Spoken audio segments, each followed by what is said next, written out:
this is William Tincup and Ryan Leary. You are listening, hopefully watching, the Use Case Podcast. We got Scott Chou on today. He's going to tell us a little about the ESO Fund.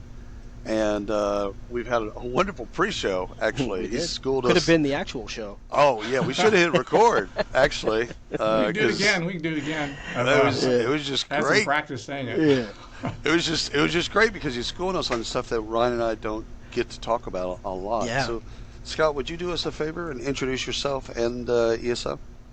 Sure. So my name is Scott Chou, and I've been doing venture capital since 1997. So most of that time was spent doing traditional venture capital. I started my first firm was out on Sand Hill Road, and I joined this other firm for a bunch of years. But along the way, doing traditional investments, sitting on board of directors of companies, I noticed a significantly underserved value proposition, and that was assisting employees at these venture-backed companies with exercising their stock options. Because I noticed numerous occasions, a lot of people didn't exercise their stock, even in companies that were in pretty good shape. And there's all sorts of reasons for doing that, mainly because of the high taxes involved with exercising. It's just a big number. It doesn't matter that they worked at the company. They know that the company's in pretty good shape and the stock was in the money, if you will. They couldn't afford it. And even if they could afford it, they couldn't necessarily afford the 5 to 8 years of illiquidity, the time, holding time on an investment like that. And of course, there was some probability of complete failure as well too. I mean, it's significant. I wouldn't be surprised if half the companies failed to some degree at some point along the way. And of course, that was intolerable for a lot of people too, because when people join companies, they try to negotiate significant packages. If you join early, and you could exercise for 10 grand. That sounds like a good deal until you realize the AMT bill is like 300 grand when you exercise. If you join late, the exercise might be 150 grand. The AMT bill maybe only be 50 or 60, but it's a big check. It's, no matter what, early or late. So I've noticed that many times over, and you can see the stats. There's papers published by Carta and there's other people who keep track of stock options. Tons of options, and perhaps more than half of all the options granted, well more than half are never exercised. And this includes the companies that are in good shape, the companies that ultimately they have good IPOs or M&A events. Half of those options aren't exercised either. So that's basically money down the drain. So for people who don't have the cash, they can come to me, and we can craft a deal where, this is definitely better than you just losing it. I could pay for everything. You have nothing but upside, and there's no downside risk to you. In fact, there's guaranteed profit, because since I invest and the stock is in your name, if you end up writing them off, you get a tax loss write-off. So at least you have that benefit. Right. Right. So when I explain all these things to them, then suddenly we have a business, and it's easy to understand, and refer your friends, and so we've been doing that for 12 years now. So I did it ad hoc as a traditional venture capitalist along the way. In fact, the most common reason was from your line of work, and the recruiters would come and say, hey, I got this guy. He's got golden handcuffs because it's like a $500,000 tax and exercise bill. And he really wants to join this new hot whatever company, but he can't pay that. He wants us to bonus that to him in order for him to go. But for the new company to bonus somebody that much, they have to gross it up by like 2x just to cover the taxes. Right. Spending $1 million of highly dilutive Series A or B capital to hire one person so they can that's just like crazy. The board of directors would never approve that. Right. Okay. So they can come to me, and I would break that problem, solve that problem for them. And there's lots of advantages to having a third party do it, because like if the company were to assist you with exercising your options, you don't even get long-term capital gains, because it's actually considered like a compensation benefit, right. in disguise, Yeah. And those are, and taxed. then also there's tax advantages that we could do when we craft a vehicle, so that ultimately I could craft a deal that's from the perspective of the employee, it's just as good. There's no risk. Everything's covered. You have all the upside. And so Scott, downside.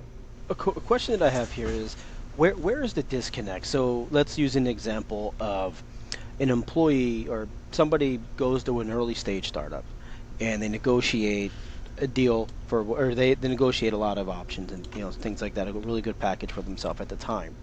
Okay. Where's the disconnect for when it comes time that they didn't understand in the beginning in that original Okay. Oh, yeah, that's a negotiation? really good question.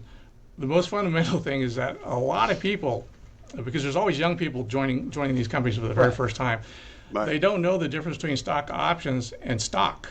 Right. Okay. So if a company were to give you stock, you would get taxed right there on the spot. Okay. And that's not a good thing because it's illiquid. The IRS expects real cash, Right. Right. and that's not liquid. Okay. So you can't like sell it and actually pay that. So they give you stock options instead. This was invented a long time ago by some clever person. But the people, when they think about stock options, it's almost used synonymous with equity and ownership and having Right. stock. But the fact is, it's not really anything until you exercise it, or Right. you stay Right. there all the way until the exit. But if you look at the turnover here in the valley, it's pretty high. It's not necessarily because you got laid off or whatever. It's just there's always new things. I mean, a typical company has to go like 10 or so years to get the exit. And the average tenure for an employee is not 10 years. Okay, you could make a significant contribution, get fully vested, and there's still 5, 6, 7 years left for the company. But something else comes along, or a lifestyle change or whatever, or even if you get laid off, and next thing you know, you have to exercise, and that's something they did not think about when they started. They just think, I get all this stock, that's great. The more sophisticated people, like I said, they do think about the cost of the exercise. And they say, okay, 25K, maybe I could handle that. If it comes to it, I can handle that. But they don't think about taxes. And the company did well. Like I said, that AMT bill is massive. And the other thing that companies have been doing is in order to grant exercise extensions more than 90 days, which employees often ask for, that causes ISO grants to flip to NSOs. Okay, and that's cool. You get more than 90 days, but when you do exercise an NSO, the taxes are due right there on the spot. It's not even AMT. Just to cut the initial check to the company, they're going to do mandatory withholding. And it won't be at the AMT rate, which is like 28% plus the state. It's at the full federal bonus rate, which is 37, plus Medicare, plus all that stuff. I was about to say capital gains. What's capital gains at right now? The high rate's at 20, so typically, that's where it's going to impact you. You have if you have a meaningful thing, right? And your high federal is at ordinary is at 37.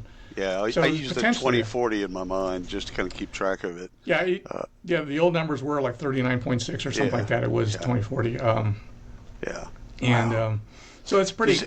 It's a pretty good savings. Is there something for employees to think about in terms of strike price and setting that as a part? I mean, they're going to get X number of shares. Well, they options. don't have control over that. I mean, the company's obligated to issue you grant prices at the market. Okay, if they give you a grant that's below market, they have to tax you on that spread right there on the spot at the ordinary income rate. Right. Okay. In fact, it's worse than that. It's as you vest. Okay, so 1 year from now, you vest 25%. So they ding you 25%, not on the spread when you were hired, but on the day it vests. Okay, so if the stock doubled in price in that time, then the tax bill becomes massive. Okay, so all those are bad things. A quick question for the audience edification is this a benefit that the company offers its employees, or do you work directly with employees? I would say outside of the company, but you know what I'm saying. Just do you work direct with employees, or do you work through? We do them both. We do them both. The most common reason for a company to ask us is sometimes they just have a free-for-all tender offer purchasing their stuff. Right. Okay, so we could jump in there. If it's a company we like, we're happy to purchase some of that stock as well. The more common reason is a one-off. Okay, so they raise a fresh round of capital, and the new investors want to upgrade the CFO or the VP of sales to somebody that can scale the company to the next level. So the person's being let go without cause. Okay, so they make a big ruckus about it. All right, so we go back to that original issue. It's very similar to the recruiter issue, trying to break the golden handcuffs. This person doesn't want to go unless the company pays, for all that. It says, hey, I wasn't prepared to cut a $300,000 check. You guys let me go and you expect me to write you a check. That's, I just don't want to do it. So That's they double whammy. contact me, and then I handle it for them. I pay, and it has the advantages of tax and keeps the company out of the mess. They don't have to use dilutive venture capital dollars to solve a compensation matter, especially for an employee that's on their way out, because you want to Right. save all the money for the current employees. So it's a win-win all the way around. So we get that every day of the week. We get an inquiry of that nature. Either a recruiter or a company or an individual calling us direct. Curious on this one, Scott, around recruiters. How much of the business that you're getting, how much of that's coming directly from the recruiter? Like, does a recruiter have you in the Rolodex? In the beginning, it was most of it. Okay. Yeah. Since then, we've become a full-on e-commerce shop, doing our own direct marketing and things like this. And there's a lot of content out there. They can find us. The most common content I think we do is we create a lot of tax information articles about how to deal with stock option taxes, and people stumble across those on the internet. And we show them how to calculate taxes. And in there somewhere it says, oh, by the way, if you can't afford to write this check, we'll do it. We'll do it for you. So that has become a bigger portion of the business than, and then of course the existing clients, once they go through, now we have several thousand in the rearview mirror that have gone fully processed with us, and just a word of mouth to that's pretty big too. That's way bigger than all the recruiters combined. But in the beginning, we had no name, we had no internet presence, no Google rank. We depended entirely on former companies that I was related to and the VCs I was related to do direct referrals. So stock options on the balance sheet, they're treated as a liability, right? As an expense. As an expense. Oh, it's treated as an expense. Thanks. Okay, so it's an expense that moves around, so that it is. That's why. Yeah, that's what I'm trying to figure out is if an employee doesn't exercise their options, where does that money? It goes back in the pool. When you do an equity incentive plan, you file it with the government. You set aside shares, and you can add to those shares, all along the way. Right. So you grant some of those shares, and they're kind of marked as allocated to somebody else. But when they don't exercise, they go right back in the pool. So is it? This is a dumb question. Is it in their best interest that they don't get exercised? It's a perverse incentive. All right, so that's the other thing. The companies. That's the title, right? I went dark. I'm guilty. I went dark. I went dark fast. Sorry. You're right. So if you let somebody go, I mean, the golden handcuffs were originally designed, I think, for the benefit of the person issuing them. That's the company, the founders. Right. Because they want the employees to not quit. Okay. Right. So they actually want to make it a little bit difficult to exercise. All right. But the document is full of waivers to so they kind of have their cake and eat it too. It says that you exercise at your own risk and you know what you're doing, but they don't really, because they don't want to make it that easy for you. They don't want to. They want to tell you. They actually want you to be scared and then put them back. Right. Because when you put them back, they don't have to re-grant them at your price. They get to re-grant them at the current price. That's right. So that in-between number, that's immediate sort of like paper profit for the company. So the company generally is not going to have the resources for me as the employee to help me through this. This is like, go find it on your own. Go find Scott. Yeah. Yeah, they can when they do in-house loans. Everyone kind of knows that's kind of baloney. In other words, when they give you a loan, it's not really a loan like they had to go to the Wells Fargo account and get some money out and give it to you to exercise, because it sounds dirty. It goes right back into their own pocket. That's right. So they just kind of do it on paper, and they say that I have a loan, and it's those are mostly bogus because they're not accruing and they're non-recourse, and so that means they're not eligible for capital gains. It's not clean. So you could do a little bit of this when you're really early stage and below the radar. But you're a company that's scaling and going public, you don't want a whole balance sheet full of this weird stuff. No. Yeah. No. That's what Goldman Sachs comes in and cleans all that stuff up, or other people like that. I wanted to ask you a quick question about vesting schedules. I've seen, so they're like after .com bust, I saw kind of a rush to, and you're in the center of the universe on a lot of this, I saw kind of more of a 4-year vest like a longer vesting schedule? And The then 4-year close, vest is kind of standard. It's is been that around standard? for all my career. So the most typical vesting schedule is a 1-year cliff. So Yes. 25% of it is available after 1 year, zero if you leave before the year. Right. And then after that, it's 1/48th per month for the last 36 months Got it. until you're fully vested at 4 years. Right. Okay. Because but in 18 and 19, for whatever reason, and I think it was just because the funding that was floating around, I Okay. saw people doing a lot of 2-year vesting. Same thing, kind of a You're similar probably thinking concept. about board advisors and Yes. consultants, and those Yeah. guys are different. Okay. Yeah, employees are 4 years, but usually people you invite to be on the board or have special relationships with the company get 2 year or 1 year. Got it. Okay. That's what. Two Then years that's what. is very common, That's what I've seen. Okay. Fair and no enough. Fair cliff enough. too. Those guys are usually no cliff 2 years. Oh yeah. Oh yeah. Yeah. We do a lot of advising work, Yeah. so Okay, I'm looking at it through that lens, not the all right. employee lens. Yeah, I Totally got get you. it. Are you saying we should keep Scott on Oh, speed dial? 100%. 100%. Are you kidding me? Now we found an expert. All There we right. go. There we go. Scott got a question. No, so Scott, I want to go back and talk about, because I think there's a lot of conversation here to be had to help the employee through this process. When they're going into an organization and they're at the negotiation stage, they're negotiating salaries, and they have the option for options, and it's part of that process. What is your recommendation to them? What would you teach them on how to negotiate that salary versus options versus whatever they have on the Okay. table? I'm actually not a great. I think the recruiters are much more skillful at Yeah. that. Okay, a lot of that comes from comps. So in other words, what did other people like you get? Right. Okay, what could Right. you reasonably ask for and get away with? Okay, so but people do ask me how I compare. All right, and I say a rule of thumb is your annual salary. Okay, so if you get the number of shares times the strike price, so that should be like your annual salary. Right. All right. So that means as the company becomes worth 10 times as much. That's like you made nine times your annual salary. You made 10 times. You minus the strike. You got 9 extra years of salary you get. So you have in your brain you can sort of easily monitor your progress. Okay. So in other words, if the company does anything at all, it will accomplish it in multiples of your annual salary. All right.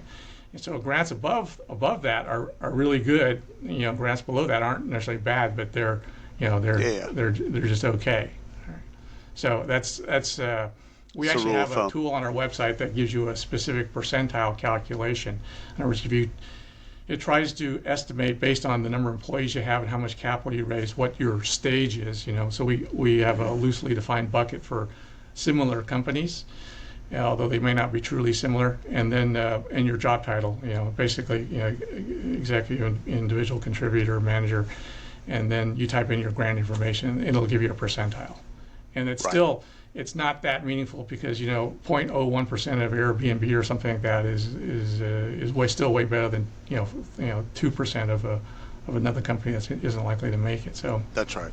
That's right. Mhm. So I'm sure that people listening to the show, they're going to wonder at one point, where does ESO get paid? Like, where do you make your money? Because you're in business. This isn't a charity. So at where do you, Liquidity, yeah. at Nothing Liquidity? happens. So we don't have any current pay. In other words, it's not a loan in the traditional sense where every month you send in some principal and interest, stuff like that. So Right. we make an investment and it gets settled at the IPO or the M&A event. And And it's just a there's- percentage of that or something Yeah. like that. Yeah. Mhm. Okay. It's a fixed percentage. It doesn't grow over time.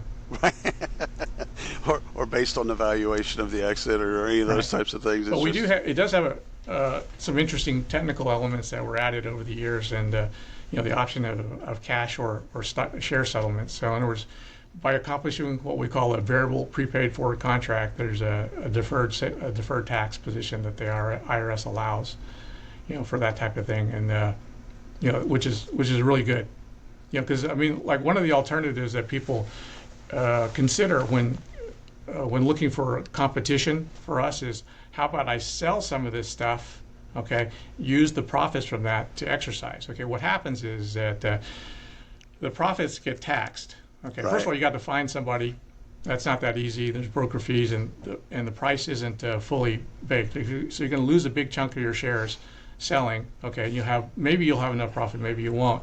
You'll be paying tax on it, and then you'll exercise, and the exercise triggered more taxes. So if you look at all that bleeding, okay, the number of shares that disappeared in the course of accomplishing that is way more than what I would have charged to do the deal.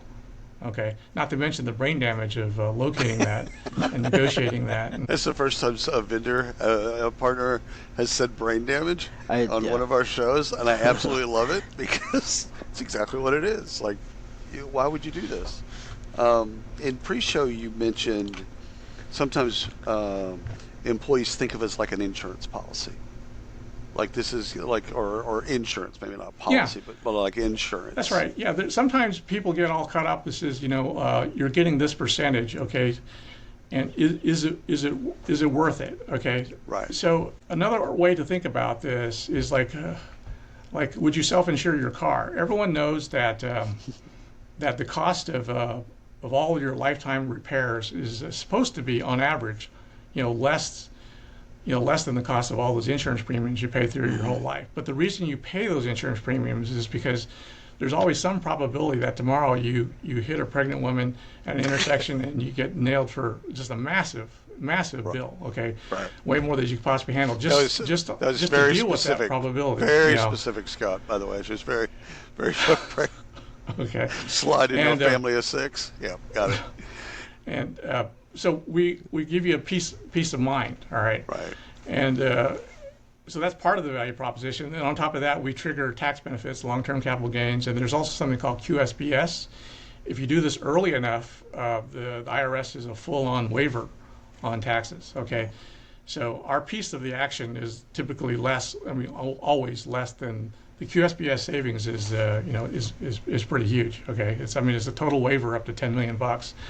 And since most people, non-executives, are going to make less than that, they might make a couple of million, but it'll be a completely tax-free event. So that's a good reason. And then of course the deferral natures, have a costs, time value benefit.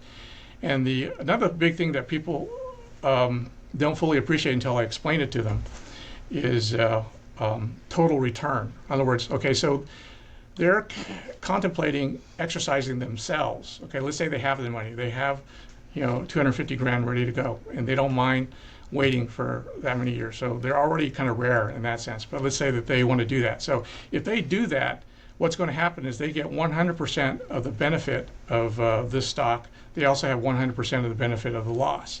But if they let me write the check for 250K instead, they still have, let's say, 70% of the benefit of the stock. Right. And then they start obsessing over the fact that I'm going to get 30. But I said, hey, you totally forgot. The 250K, you didn't write a check for that. You're supposed to invest that in something else, okay? That's right. Something else that's much that safer. Or it could be a diversified portfolio of things that, or if you want to be really aggressive, you could do Bitcoin, you could do derivatives, you could make something that's even more profitable than your company. The point is you have a total return of two things. When you add them together, that is often better than just having 100% of this, in addition to the fact that you're liquid.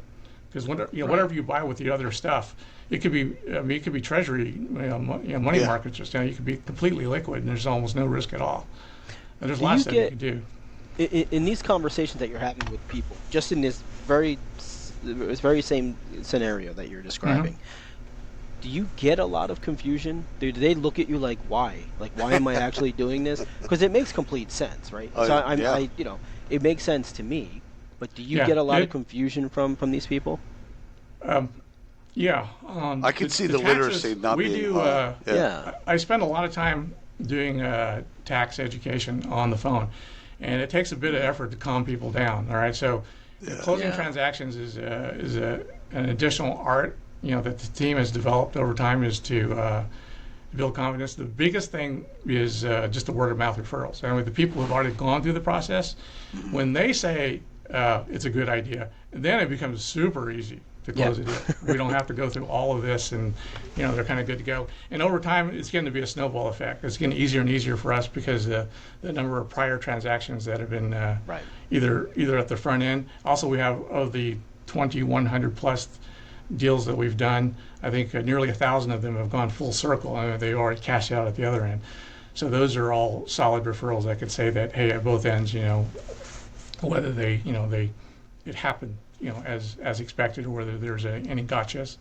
Because that's one of the biggest things, is that they don't know what they don't know. The contract has got a bunch of fine print in it. That makes them nervous. We're an entity that they found. We're not like Bank of America. We're something they found on the internet, and they're transacting with somebody over the internet. So that's always an issue. It gets easier and easier over time. The more deals we've done, the longer we've been around, it gets easier and easier. But we're still not Bank of America, So Right. Is there just again for the audience? Is there different? Is it taxed differently for them to do it versus you to do it? Yes. Well, it depends on the scenario. There's one scenario called the disqualifying disposition of AMT. Okay, and that is definitely taxed differently. So if they exercise, they have to pay the AMT, no choice. Okay, just send it into the government, which is like a free loan to the government. They'll get it back and reduce taxes down the road, but it doesn't change the fact that they have to send it to the government now. Okay, all right. Now, if I do it, they, as a choice, they could write it up as a disqualifying disposition, which they could declare as a sale. Okay, so they don't have to pay AMT at all. All right, they can take, in other words, the money that I gave them that would have been big enough for the AMT, they could just put it straight in their pocket as an installment sale instantly, and they just pay tax on that. So the installments being the initial installment being my deal, then the final installments being the final liquidity, or it could be secondary sales in between. But that tax position is popular, especially for the people who have gigantic AMT bills. All right, and the installment sale basically says you have to pay tax on it, but you pay tax as you go. Okay, and so since you can throttle how fast you sell the stock, you're kind of delaying your tax bill. You're still going to pay taxes eventually. All the profit that you get between now and the end, you can pay. But it's a lot better to actually pay taxes on real profit as opposed to pay taxes on paper gains, because AMT is taxes on paper gains. Nobody really likes to pay that. I feel like there's a lot of misunderstanding or lack of education in this space, right? And I'm looking at it from so Scott, I grew up as a recruiter, and I haven't recruited in a very long time. I've never recruited in the Valley, but part of the and I was not educated on this. So part of my job as a recruiter, negotiating salary, then you get into options, and I didn't know what that was. I was just told, here's what you need to offer. And so from the recruiter's perspective, it was fantastic. Look at what you're getting. And we kept pushing and pushing, not knowing any of these implications that you're talking about, right? Okay. This wasn't part of our knowledge base. What can we do better and maybe if we're extending this question outside of the Valley, because I'm sure these recruiters here are they're pretty skilled. This, right? Yeah. But outside of this, in Dallas, in New York, in Chicago, all these other places, how do we educate talent acquisition? How do we educate the recruiters so they can properly guide people through this process? Okay. And not that they're financial advisors, but they are getting into tax strategies and this and that. You're really getting into the weeds. I would think that as a recruiter, your primary value position is conveying how strong or how promising the company is. In other words, you could, if you're able to describe it adequately, you could do simple math to explain how much the stock could be worth. Right. Okay, that's the main story. Okay, if they're already sold on that, working out the tax, you're kind of in the weeds. If that's usually not the closing. They shouldn't be part of that. But if they are sophisticated and they know those issues are on the table and says, hey, listen, I might, if it doesn't work out, they're going to let me go and I'm going to have to exercise. And what am I going to do about it then? Then you could have in your bag of tricks the fact that we exist. You say, hey, these guys could probably, assuming your company's in good shape, could all right. Piggybacking off of that is the types of folks that you work with. Initially, I think in pre-show, I was thinking about executives. I don't know why, but I was thinking more about Heinrich struggles like VPs and C-suite. But since you've been talking, I've also been thinking about even directors and all the way down to anybody. Yeah, anybody who has All options. Yeah, of all of oh yeah, right. anybody that has options. The pain's the same. In other words, even if you're the receptionist and your exercise is $1,500, it's just a big check. And That's right. if you're a CEO, the check's $1 million.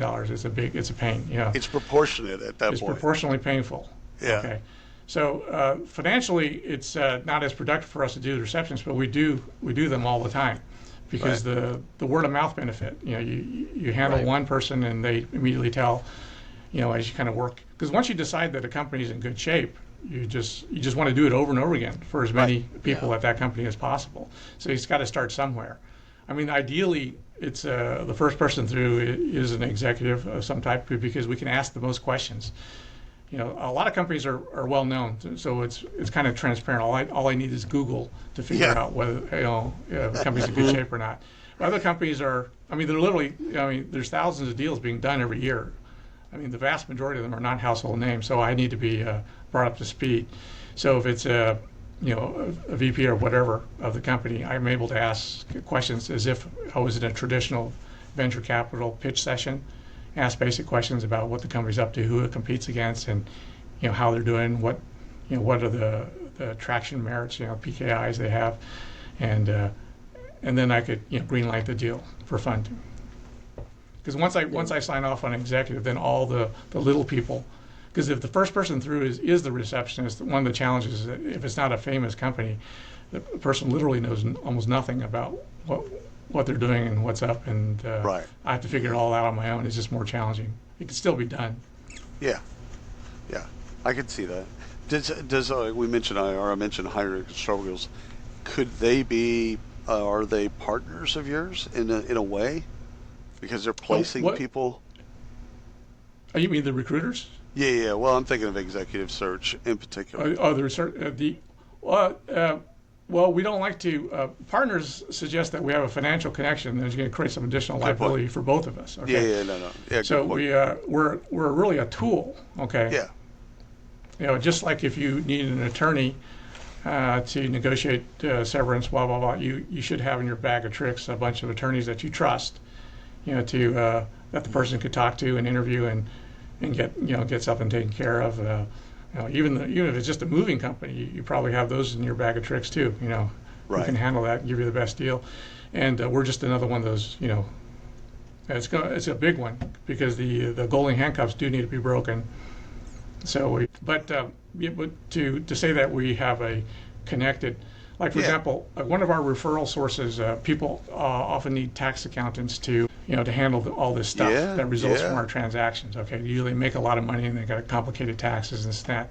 So we do a lot of tax referrals, but it's really important. My own in-house counsel has reminded me as many times that those people are arm's length, that we do not have any type of financial connection, no referrals or anything like that, because we're the counterparty in this transaction.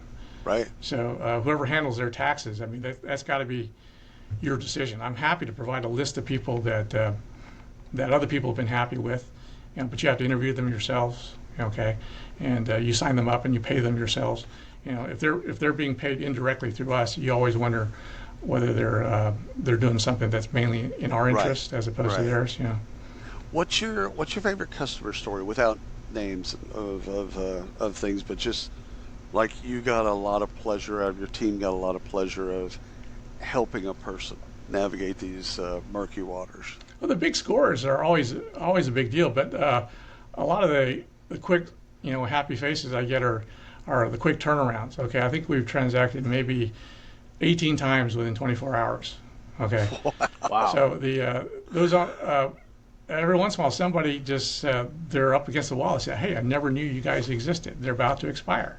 Okay, and then if it happens to be a company that we've processed before, I kind of put on this face as well, that's really challenging. 24 hours. I mean, I got to do this and that. But I'm thinking to myself, okay, yeah, we got this. Let's just service this guy. They're going to be really happy that we made that accommodation. I think a common scenario is the easiest things for us are the IPOs, and the person expires. Their 90-day expiration is actually during that 180-day lockup. Yep. And that's a corner case. But that happens a few times a year. Yep. And those people, and the stock's not liquid, so they can't go to Wells Fargo and other places to do it yet. But that's like a zero risk, very low risk situation for us. They just don't have the 200 grand necessary to do it. I said, yeah, I write you up in literally 24, 48 hours and get those things exercised, and you just wait out the last 4 months and then you sell just enough to pay off the note. We have a simple interest note. Ryan, there's no equity on that. There's no percentage. yeah. We just give you a simple interest transaction. Ryan, I don't know about you, but I've learned a lot, both in pre-show and doing the show. It's like I didn't know this existed. Yeah, this isn't a strong suit of mine, Scott. So this was actually I don't think educational it's and therapeutic at the same time. This is absolutely fantastic. Some of those questions might have been because I need to know. Yeah, 100%. Some of those shares you haven't exercised yet. Yeah. So thank you so much for coming on the show, brother. This has been absolutely educational and just wonderful to talk to you.